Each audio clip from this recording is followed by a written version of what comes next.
Let me introduce her. This is my girlfriend, Emily, Tom said with a smile. The woman beside him greeted everyone. Nice to meet you all.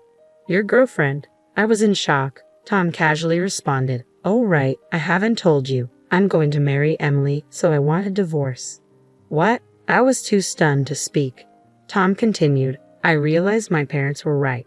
Being with an older woman like you is getting tough. Emily's young. She's 23.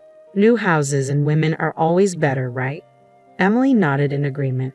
And about the accident you mentioned, it's no big deal, right? You broke a bone and now you're slacking off at home. We'll take the house once we divorce. I was so shocked by his outrageous comments that I forgot to get angry. It was impossible to continue the conversation. Taking a deep breath, I presented a signed divorce document and said, Okay, here are the divorce papers. Oh, you're well prepared, Tom said, jubilant. Leaving the couple behind, I began preparing to leave the house immediately. As I was packing, Tom spoke up. You have nowhere to go, right? There's an apartment near the station within the range of $100. It's old and has cracks in the walls, though. Tom, that's so mean, Emily chimed in. The two of them laughed ignorantly. I didn't respond and slammed the front door. Let them laugh. I have places to go. Places they could never imagine. My name is Catherine White. I'm turning 40 this year. I married Tom when I was 35, 3 years ago. We don't have kids and live together in the house I bought when I was single. It's secondhand but refurbished and quite clean. Why did I buy a house before getting married? It goes back to my childhood. We were poor because my father was gone. To be precise, he disappeared before I could remember him. I lived with my mother, who loved me deeply, but life was tough with just the two of us. Still, having my mother was enough. But during my high school years, she passed away due to an illness. It was devastating, but I had no time to mourn. I had to survive on my own. After graduating from high school, I started working at a small advertising agency. I worked tirelessly in sales. In my 30s, I was so dedicated to work that I never imagined I'd marry, but I wanted a place to call my own, so I saved up and bought a cheap house. I had to take out a loan, but I paid it off early. Around that time, I met Tom. He was from a client company. Tom seemed unreliable to me since he was 5 years younger, but he admired my work ethic. We started seeing each other. It was surprising but also delightful. I had never had anyone openly express their feelings for me before. We started dating and quickly got married. At first, Tom's parents disapproved of our marriage. I was older, and they knew I had no family. But Tom defended me, saying, even if she has no parents, Catherine works hard. Don't say such things. I was genuinely happy. I thought we could make it work. But that changed. The shift in Tom's behavior began less than 6 months after we moved in together. One evening, after returning from work, he sat down at the dining table. Dinner was meat and potatoes, a salad, and eggplant soup. After eating for a while, Tom stopped. What's wrong? I have been meaning to say this. The soup, it's from this morning, right? I don't like leftovers. Can you make a fresh one for dinner? But it takes time. I also work, and I might not make it in time. Sorry, but that sounds like an excuse. My mother always made different soups for breakfast and dinner, and there should be at least 5 side dishes. Can you do that? I was taken aback by the sudden situation. I have felt this way for a while, but kept it to myself. While I'm not great at cooking, it's hard to do intricate dishes while working too. Your mother is a full-time housewife, right? I work and can't cook that much. That's why you shouldn't make excuses. It's expected of a housewife. You should at least do that much. I was frustrated by Tom's outdated views, but I held back my words to avoid worsening the mood, though was discontent. I wanted to avoid arguments, so I started finishing work on time and rushing home to cook. However, Tom's actions and words became increasingly demanding. Did you use cheap meat for this? This side dish is the same as yesterday. Please space them out at least a week. With each of his complaints, the time I spent cooking became more overwhelming. Before I knew it, I was spending all day thinking about meals. Tom's nitpicking didn't stop at just food. He checked every corner of the house for dust and criticized my cleaning. If you have so many complaints, why don't you do it yourself? I finally snapped. What are you saying? Housework isn't my job. Don't shift the responsibility. Maybe you can't handle chores because you didn't have parents around. I was stunned by his words. He had never belittled me for not having parents before. Was this Tom's true nature? The man I knew before felt like an illusion. Regardless, I wished for the old Tom to return. but the situation only worsened. With Tom's endless demands, I was completely drained, and balancing work seemed impossible. On Tom's suggestion, I decided to quit my job. I had loved that job since graduating from high school, but it seemed there was no choice. Looking back, maybe I should have left him then, but I had always prioritized work over romance and didn't know what a normal family looked like. I thought perhaps meeting Tom's demands was a housewife's duty. Maybe all I had to do was bear it a bit to maintain a peaceful home. Now that I was a full-time housewife, I had much more time for housework. Tom's complaints decreased, and I was genuinely relieved. I thought the problem was solved, but my friends knew Haas. It's so spacious and beautiful. The furniture was designed by famous designers, and the appliances are all luxury items, they said. Oh really? I casually responded, handing Tom a glass of water. But compared to that, our second-hand house is a bit lacking. I wish we could at least replace this cheap furniture, Tom remarked. Cheap? The furniture and appliances were from my single days, but they were still in good condition. They weren't luxury items, but they weren't cheap either. Moreover, when Tom moved in, he had said, "Let's keep using these appliances and furniture." I reminded him of that, but he brushed it off. But honestly, after living with it, I feel new furniture would be better, he said without hesitation. Even if you say that, the current ones are still usable, I softly pointed out. Tom suddenly looked at me with a mocking expression. That's the frugal side of you. I wonder if you're just naturally stingy. What? Why would you say that? Anyway, I've quit my job, so we don't have that kind of money. You quit your job because you wanted to, didn't you? But you? Yeah, it's always my fault, he muttered dismissively and staggered off to the bedroom. How could he say such things? Anger started to boil within me, but then I thought maybe he's just drunk. He's just being brave because he's drunk. Don't mind. However, even when he was sober, Tom's attitude was getting worse. Our conversations became more hostile, and every time he spoke, it was to complain about me. What on earth happened to him? Then, without telling me, Tom went ahead and bought new furniture. On top of that, it seems he also got new golf equipment. He looked at the golf clubs with satisfaction, clearly pleased with himself. Tom has a regular job, but he doesn't earn much. He probably took out a loan now that I can't work. I was worried about repaying the loan. Anxiety grew in my heart. Then an unexpected event occurred. As usual, I was on my way to the supermarket to buy ingredients for dinner. While walking on the road, a loud horn blared from behind. Immediately after, I felt a huge impact, and then darkness consumed my consciousness. When I came to, I was staring at an unfamiliar ceiling. It seemed I was lying down. I felt pain everywhere and couldn't move. What happened to me? I wondered aloud. Oh, Miss White, have you awakened? A voice said. Where am I? You're in the hospital. You were brought in after a traffic accident. Traffic accident? I remembered leaving the house, but nothing after that. I moved my head slightly, taking in the impersonal bed, the attached IV drip, and the woman in a nurse's uniform. Was this really a hospital? Looking outside, it was already dark. I had left the house around 2 p.m., so a lot of time had passed. Later, a doctor came and briefly explained the situation. It seemed I was hit by a car whose driver was not paying attention while I was on my way to the supermarket.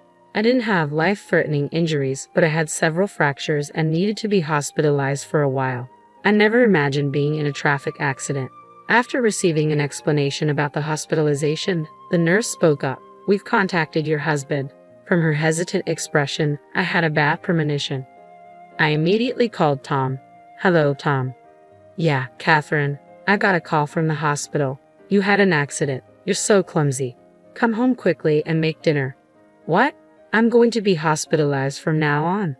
I couldn't understand what he was saying, and when I retorted, Tom shouted back, Then what about the housework? What are you saying? Is the housework more important than me? Unbelievable. He was more concerned about the housework than his wife's condition. I felt myself becoming increasingly angry, and it soon turned into a quarrel. Arguing any further would be pointless, so I hung up the phone, still frustrated. Lately, Tom had been more harsh in his words, but I never realized he could be this cold. That day, I was filled with anger and physical pain, making it hard to sleep. But as the days went by, my strength gradually returned, and I started rehabilitation. Initially, moving was tough, but it became surprisingly enjoyable as I got used to it. Lying in bed, I often found myself lost in thought, so rehab was a welcome distraction. However, since that incident, I hadn't heard from Tom. I thought talking to him would just anger me, so I ignored him. Around that time, I occasionally passed an elderly man in the hallway. He was well dressed, so he wasn't a patient. I assumed he was visiting someone and didn't give it much thought, but he seemed to be looking my way. "Are you Catherine White?" "Yes, I am. What can I do for you?" I answered cautiously. At that time, I had no idea that this man would change my fate. Eventually, after about a month in the hospital, I was discharged. I hadn't fully recovered, but I was told all patient care would surface. I was finally going home after a month away. My home felt oddly nostalgic, but that feeling was short-lived. The moment I opened the door, I felt something was off. There were unfamiliar shoes, heels with flashy pink ribbons. Could it be? Rushing into the living room, I braced myself for what I might find. I noticed the entire house had changed. Not just the furniture, but even the electronics had been replaced with brand new, high-end models. The curtains were different too, making it feel like someone else's house. "Ah, Catherine, you've been discharged." Tom emerged from the back, sitting casually. Next to him was a young woman. The woman with brown hair and a revealing outfit spoke lazily, "Welcome back." Who are you?" I was stunned. Tom smiled. "Oh, let me introduce you. This is my girlfriend, Emily." "Nice to meet you," she added. "Your girlfriend?"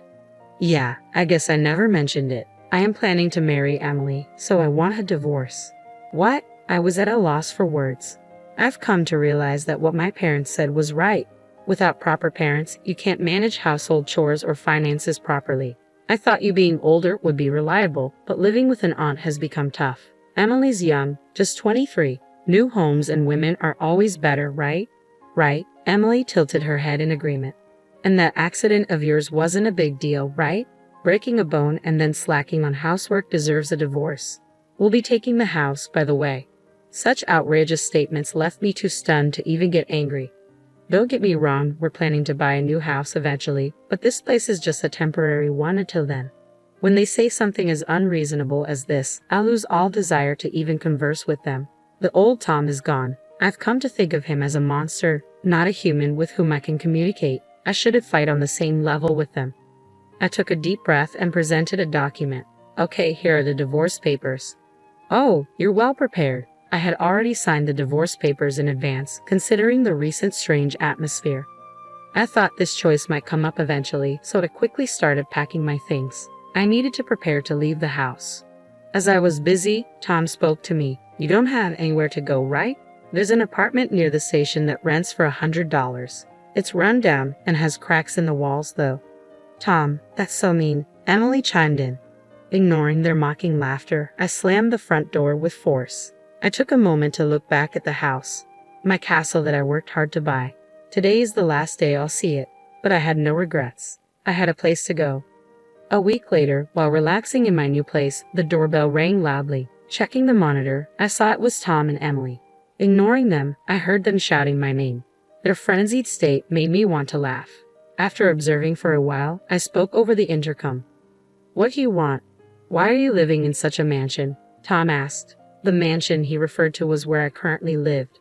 A 3-story building made of reinforced concrete on a massive plot, complete with a swimming pool. "You came all the way here just to say that?" "No, I have a proposal." "Open up. I want to talk face to face." "It's probably just nonsense." "No, it's important," Tom insisted. Annoyed with Tom's persistence, I thought this would be the last time and opened the door. I led them to the living room. I had been in touch with Tom about the change of house ownership, but I never told him where I lived. When I asked how he found out, it seemed he coincidentally saw me in town and followed me. He was expecting to see me entering the shabby apartment, but was shocked to see me entering this mansion. Tom, along with Emily, had concocted a bold plan. "Tell me, are you living in this mansion because of some shady job?" "What? Why?" I was taken aback by Tom's absurd claim. "I saw you. You were with an old man entering this house." "I get it. You don't want to admit it. You're poor, so you had to find that kind of work, right? But if you have such a wealthy client, I want you to introduce him to Emily. I work in a cabaret club, so I'm good at charming older men. I'm sure I can earn more than you, Catherine." "What are you both talking about?" "The man you saw me with is probably my father. This house is also my father's house." "What? That's a lie. You don't have parents," Tom insisted loudly. just as the door to the reception room opened. Seeing the middle-aged man who emerged, I called out, "Dad." "My father," I explained quickly. Surprised, my father sat next to me and greeted Tom. "Ah, you must be Tom. My daughter spoke of you before. Nice to meet you. I'm Catherine's father, Robert Johnson." "Wait, what's going on?" Tom looked back and forth between me and my father, his eyes wide with surprise. "It's understandable. I only recently reunited with my father while I was in the hospital," I began, explaining the situation. Yes, the middle-aged man who spoke to me that day was my father. My father was supposed to have disappeared. I had been told so by my mother. I thought there might have been a mistake, but after speaking with this man, I realized he was my real father. To start a business, my father went to America. After a while, once his business was on track, he planned to bring us over, but he was robbed there, losing everything. He lost all his investment capital, and even his means of communication was cut off. Stranded, he fortunately met a man who offered him a job at his company. Starting with menial tasks, he gradually got promoted and eventually became the right-hand man to the company's CEO. With the help of this man, he later started his own business. The business was successful, and my father achieved social success. But he was always concerned about my mother and me. He felt guilty for leaving us for so long and found it hard to return. Then his company decided to start a new venture in Japan. After much thought, he decided to come back. He built a house here and started looking for me and my mother. He then discovered that my mother had passed away and was deeply regretful.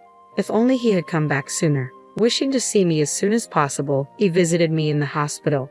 Learning the truth, I ended up living in this mansion owned by my father. I briefly explained all this. By the way, my father had also looked into Tom's affair.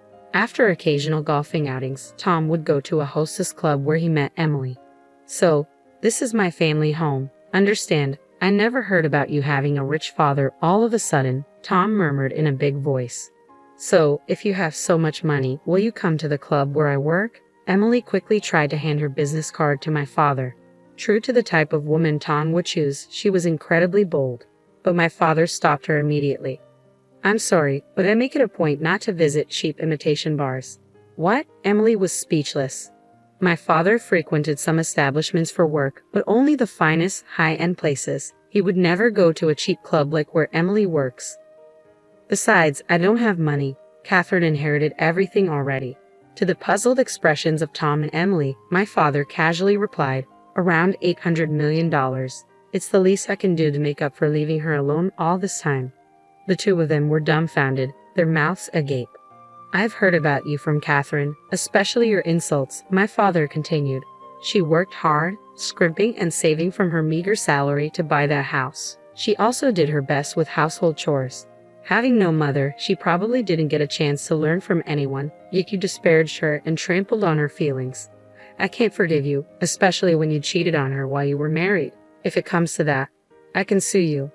"But Tom attempted to interject. "Catherine's struggles were partly my fault too," my father continued, cutting him off. "You mocked me for being poor and for not having parents. I'm fed up with someone like you who lacks compassion. Never come back to this house again. Goodbye. Is there anything else you need? If you're done, can you leave?" I added firmly. "Ha! Help!" Tom and Emily screamed and ran away. Watching them go, my dad and I shared a laugh. It had been a while since I'd laughed so much. I knew I probably wouldn't see those two again. I could finally live in peace.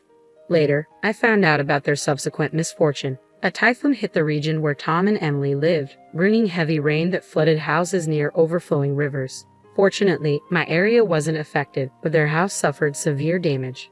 Tom and Emily fled, but their expensive furniture, brand new golf equipment, and Emily's luxury items were all waterlogged. The house's pillars had rotted from being soaked for so long. With no place to stay, the two seemed to live in shelters for a while. Tom's family home was far away, and Emily's family situation was worse. Her parents were gambling addicts living in a tiny apartment. Emily, who worked at a nightclub, spent all her money. Tom was also in debt from buying expensive things. Tom, who relied on women for money, was now in trouble. The two, having no other options, had to move into a cheap apartment near the station that he had once told me about. It was ironic that Tom, who once mocked others, ended up living there. "What you do to others will come back to you," I reflected, unless they truly repent, they won't find peace. Meanwhile, I was thinking of job hunting since leaving my previous company. When I talked to my father about this, he offered me a position at his company. The job is in sales like before, and it's fulfilling. I'm still learning, but I work hard every day to be valuable. At my father's mansion, we often host home parties for business associates. My sales experience helps, and I can talk freely with anyone. I plan to work abroad in the future, so I'm also studying English. My father often tells me, "You look livelier now compared to when we reunited." It feels like a lie that I used to be so irritated every day when I was with Tom. Life is unpredictable, I concluded. Even if times are tough, they won't last forever. If you keep looking forward, someone will always be watching over you. I believe that, and I want to keep living brightly.